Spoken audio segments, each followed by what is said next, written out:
మెడ్సీ IVF ఉచిత సంతాన సాఫల్య చికిత్స శిబిరం మార్చి 1 నుండి 31 వరకు. నమస్తే, నేను Keshav. Welcome to Suman TV. ఈరోజు సుప్రీంకోర్టు ఒకవైపు, ఆంధ్రప్రదేశ్ హైకోర్టు మరొక వైపు ఇచ్చిన తీర్పులు ఆసక్తికరంగా మారాయి. ఆంధ్రప్రదేశ్ హైకోర్టులో డిఎస్సి అభ్యర్థులకి సంబంధించి ఊరటనిచ్చేటువంటి అంశం, ప్రభుత్వానికి కొంత ప్రతికూల ఫలితాన్ని ఇచ్చేటువంటి అంశం పైన తీర్పు వచ్చినటువంటి పరిస్థితి. ఇక సుప్రీంకోర్టులో ప్రజాప్రతినిధులు, ముఖ్యంగా ఎమ్మెల్యేలు, ఎంపీల విచారణకు సంబంధించినటువంటి అంశం పైన ఫుల్ బెంచ్ ఒక క్లారిఫికేషన్ ఇచ్చినటువంటి పరిస్థితి ఉంది.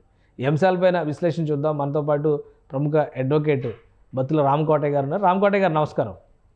నమస్తే కేశవ్ గారు. రామకోటయ్య గారు, ఈ డిఎస్సికి సంబంధించి అభ్యర్థులకి ఊరట, ప్రభుత్వానికి కొంత ప్రతికూలత అనేటువంటి అంశం కనిపిస్తుంది. అసలు ఏంటి ఆ కేసు పూర్వాపరాలు ఏంటి, కోర్టు ఇచ్చినటువంటి డైరెక్షన్ ఏంటి? కేశవ్ గారు, మనం ఈ యొక్క నిరుద్యోగ సమస్యకు సంబంధించి గౌరవ ముఖ్యమంత్రి, నాటి ప్రతిపక్ష నాయకుడిగా ఆయన ఒక జాబ్ క్యాలెండర్ ఇస్తానని చెప్పి, అదేవిధంగా గతంలో టీచర్ పోస్టులు 2018 డిఎస్సి నోటిఫికేషన్ అప్పుడు గత తెలుగుదేశం ప్రభుత్వం 7,800 పోస్టులను డిఎస్సి ప్రకటిస్తే 23,000 మంది ఖాళీలుంటే మీరు 7,800 ఇవ్వటం ఏంటి ముష్టి అని చెప్పి ఆ రోజు ప్రభుత్వాన్ని ప్రతిపక్ష నాయకుడిగా ఆయన విమర్శించారు. ఈ రోజు కనుక మనం కనుక డిఎస్సి పోస్టులు ఖాళీలు చూస్తే 28,000 ఉంది. మరోవైపు ఉన్న టీచర్లను రిటైర్మెంట్ చేయకుండా వయసు పరిమితిని పెంచి 62,000 మందికి పంపిస్తే ఆ యొక్క 25-30 పోస్టులు ఖాళీ అవ్వాల్సిన పోస్టులను కూడా పోస్ట్ పోన్మెంట్ చేశారు. ఇట్లా ఇప్పుడు లక్షల మంది బీడీ చేసి వాళ్ళు గవర్నమెంట్ నుంచి డిఎస్సి వస్తుందని చెప్పి ఈ కళ్ళతో ఎదురు చూస్తున్న తరుణంలో ఈ డిఎస్సి నోటిఫికేషన్ అణువు అయోమయం, ఏ క్షణం అసలు ఈ నోటిఫికేషన్ పడుతుందా లేదా అనేటువంటి అభద్రతా భావంతో వాళ్ళు టెట్ అప్లికేషన్స్ కూడా పెట్టుకోవాల్సిన పరిస్థితి వచ్చింది. ఒక రకంగా చూస్తే టెట్ నోటిఫికేషన్ దగ్గర నుంచి మనం రిజర్వేషన్ రోస్టర్ వరకు కూడా ఎక్కడా కూడా పొంతం లేకుండా ప్రభుత్వం అవగాహన రాహిత్యంగా వాళ్ళు టెట్ నోటిఫికేషన్ చేశారు. ముఖ్యంగా మనం ఆలోచించినట్లయితే హెచ్జిటి పోస్టులు ఒకటి ఉంటుంది, స్కూల్ అసిస్టెంట్ పోస్ట్ అని 2 విభాగాలు ఉంటాయి. బీఈడీ చేసిన వాళ్ళకేమో స్కూల్ అసిస్టెంట్ పోస్టులు, హై స్కూల్ సెక్షన్, ఉన్నత విద్య. అదేవిధంగా మనకి టెట్ అంటే డిఎడ్ చేసిన వాళ్ళకి టీటీసీ ట్రైనింగ్ చేసిన వాళ్ళకేమో హెచ్జిటి పోస్టులు అవకాశం ఉంటుంది. గతంలో సుప్రీంకోర్టు కేటగారికలుగా బీఈడీ చేసిన వాళ్ళని హెచ్జిటిలో కలపొద్దు అని చెప్పి ఒక సుప్రీంకోర్టు మార్గదర్శకాలు ఉంటే, నోటిఫికేషన్లో దాన్ని పక్కన పెట్టి బీఈడీ వాళ్ళకి కూడా హెచ్జిటి పోస్టుల్లో అప్లికేషన్ పెట్టుకోమని చెప్పి ఒక నోటిఫికేషన్ ఇచ్చారు. దాని మీద గత వారంలో, ఫిబ్రవరిలో లాస్ట్ వీక్ తీర్పు ఎదురుదెబ్బ వచ్చింది. ఎందుకంటే ఆ రోజు విద్యార్థులు హైకోర్టుని ఆశ్రయిస్తే మీరు ఏ విధంగా సుప్రీంకోర్టు మార్గదర్శకాలకు వ్యతిరేకంగా మీరు వెళ్తారు, ఈ నోటిఫికేషన్ ఏ విధంగా చెల్లుబాటు అవుతుంది, ఇది violation of the Supreme Court judgment కదా అని చెబితే, అక్కడ ఏజీ సాక్షాత్తు ప్రభుత్వం తరఫున ఉన్నటువంటి శ్రీరామ్ గారు అన్కండిషనల్గా బీఈడీ చేసిన వాళ్ళని టెట్లో మేము మెర్జ్ చేయం, వాళ్ళ నోటిఫికేషన్ కలపమని చెప్పి ఒక అండర్టేకింగ్ ఇవ్వటం వల్ల ఆ నోటిఫికేషన్ రద్దు కాల. మళ్ళా ఈరోజు చూస్తే టెట్కి టీఆర్టీఏ అంటే టీచర్ రిక్రూట్మెంట్ టెస్ట్కి మధ్య ఒక గ్యాప్ 45 రోజులు కనీసం ఉండాలి.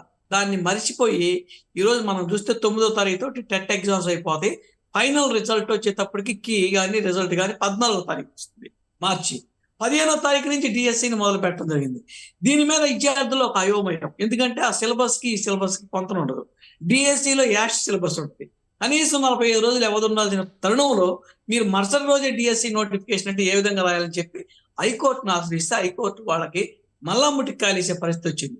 మీరు కనీసం 45 రోజులు ఉండాల్సి ఉంటే ఈ పరిస్థితి అని చెబితే దాని మీద వాళ్ళు కాళ్ళకి వెళ్ళకబడితే 4 వారాలు వ్యవధితో మళ్ళా డిఎస్సి ఫ్రెష్ నోటిఫికేషన్ 4 వారాల వ్యవధి అంటే ఈ పరీక్షకి ఆ పరీక్షకి మధ్య 4 వారాల వ్యవధి ఉండేలా ప్రణాళిక సిద్ధం చేయాలా రాష్ట్ర ప్రభుత్వం? మళ్ళా ఫ్రెష్ నోటిఫికేషన్ లో 4 వారాల తర్వాత డిఎస్సి నోటిఫికేషన్ ఇవ్వాలి. ఇప్పుడు అక్కడే ప్రభుత్వానికి ఒక చిక్కుముడి, పీఠముడి. ఎందుకంటే 4 వారాలంటే దగ్గర ఏప్రిల్ మిడిల్లో కదా.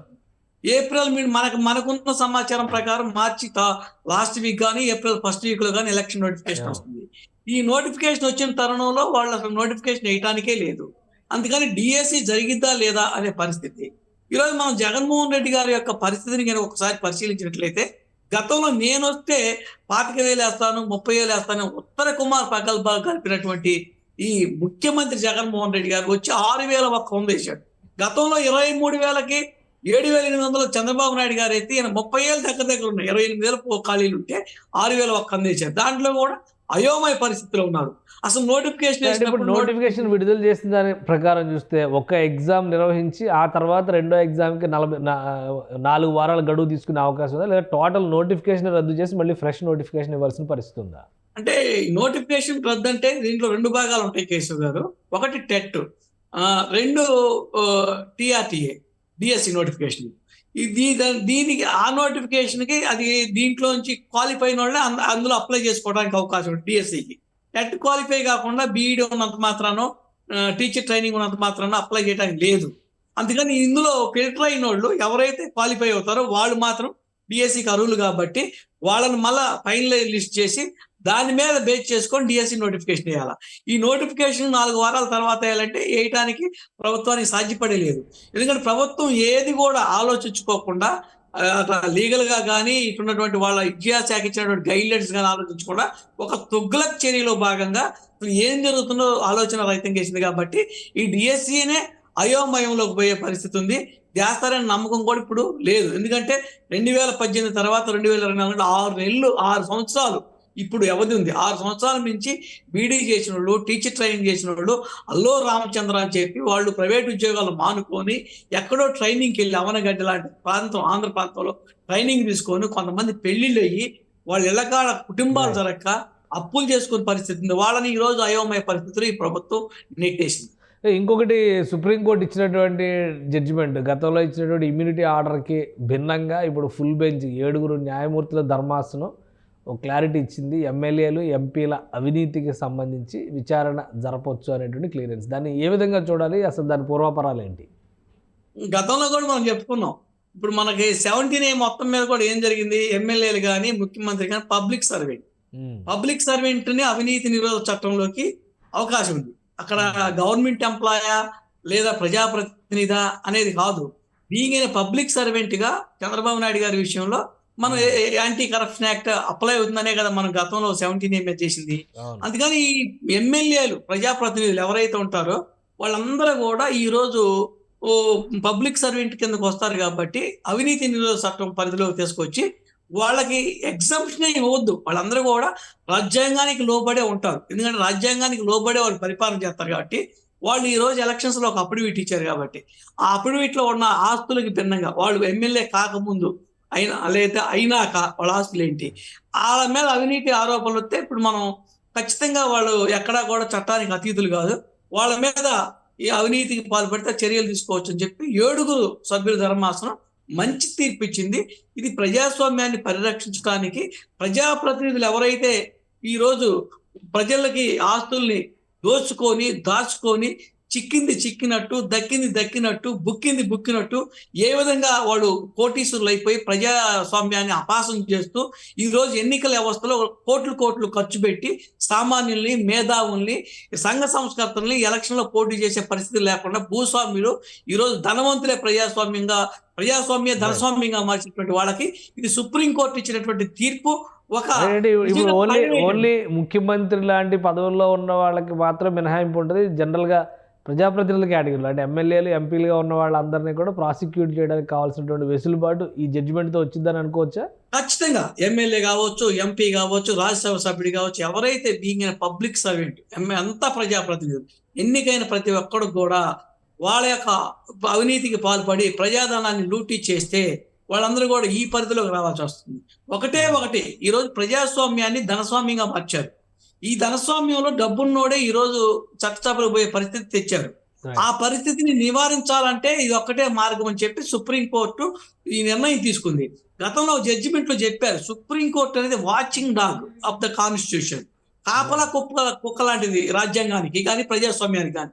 అందుకని ఈ రోజు ఆ spirit of the democracy, spirit of the Indian constitution ఉద్దేశంతో ఈ తీర్పు ఇచ్చి ప్రజాస్వామ్యంలో ప్రజల యొక్క ఆస్తి, ఎందుకంటే ఈ రోజు మనం కట్టే పన్నులు కానీ ఇదన్నీ కూడా వాళ్ళ పథకాల రూపంలో, ప్రాజెక్టుల రూపంలో, ప్రజల అభివృద్ధి రూపంలో, కమిషన్ల రూపంలో దోచుకొని కోట్లు మళ్ళా వాళ్ళు పోగేసుకొని దాన్ని మళ్ళా రేపు ఎలక్షన్స్ లో డబ్బులుగా ఎదజల్లి గెలిచే పరిస్థితికి స్వస్తి చెప్పడానికి ఈ తీర్పు వచ్చింది. కాబట్టి దీన్ని స్వాగతించాలా. ప్రజాస్వామ్యవాదులుగా, మీడియా మిత్రులుగా, న్యాయవాదులుగా మనం హర్షించాల్సినటువంటి తీర్పు. ఈ తీర్పుకి వెల్కమ్ చెప్పాలి.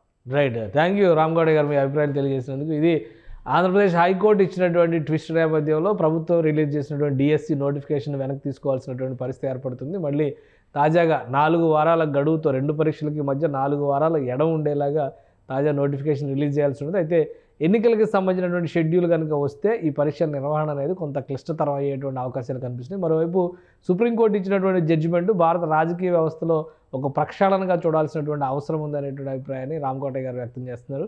అలానే అవినీతికి పాల్పడేటువంటి ప్రజాప్రతినిధులకి పైన ఇదొక చర్యగా భావించాల్సి ఉంటుందనేది ఆయన విశ్లేషణ. ఇది స్పెషల్ డిస్కషన్. Keep watching.